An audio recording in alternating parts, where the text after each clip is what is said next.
Morning, Sass Squad. It's Thursday, June 5th, 2025, and while some of you are sipping iced coffee and surviving summer break, the government's out here making moves like it's auditioning for a parody of itself. We've got travel bans that scream national security but smell like deja vu, deportation screw-ups that somehow got fixed without anyone getting fired, and because this country never fails to out-weird itself, a full-blown investigation into whether Joe Biden signed executive orders with a robot pen. So yeah, politics is back on its clown car cycle, but luckily for you, I brought the seatbelt and the sarcasm. Let's dive in. The ban, the bluff, and the bias. On May 30th, President Golden Dawn signed a proclamation banning travel from 12 countries, citing national security and deficit visa vetting. Countries include Afghanistan, Iran, Myanmar, and a side of deja vu from 2017. Left-leaning outlets blasted it as a hasty, fear-based move. Right-wing media said it was decisive and patriotic. Center outlets stuck to legalese and calendar dates. But the real split, the left sees discrimination, the right sees defense, and most of us just see a tired rerun with slightly updated subtitles.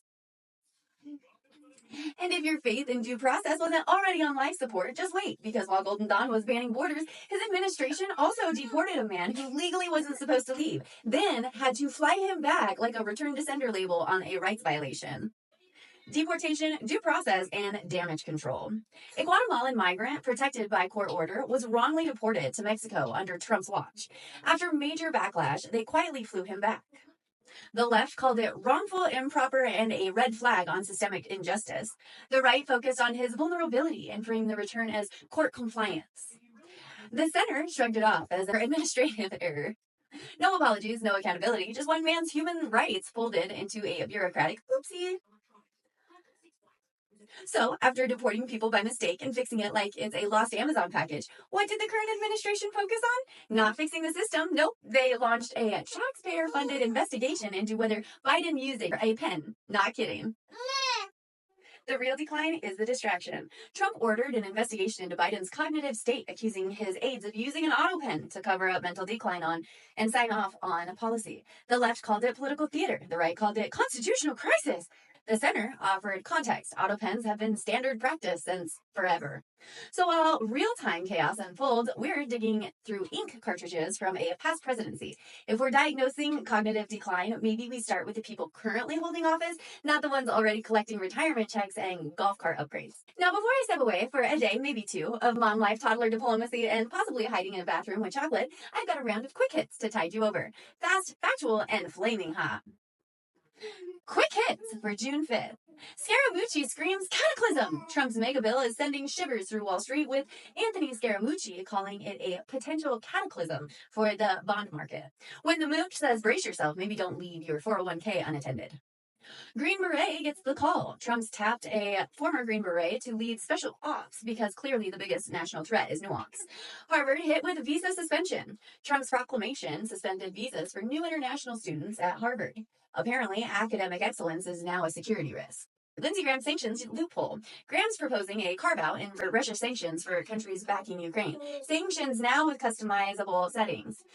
$2 trillion in cuts floated. Senators pitched $2 trillion in spending cuts in a closed-door meeting with Trump. That sound you hear? Every budget analysis in D.C. collectively seizing. Schumer's shade show. Chuck Schumer dubbed the GOP megabill the "well, we're all going to die" act. Honestly, at least someone's saying the quiet part out loud. Economists side-eye the spreadsheet. Experts are raising serious red flags about Trump's economic math. Translation? The numbers only work if you also believe in unicorn revenue and trickle-down miracles.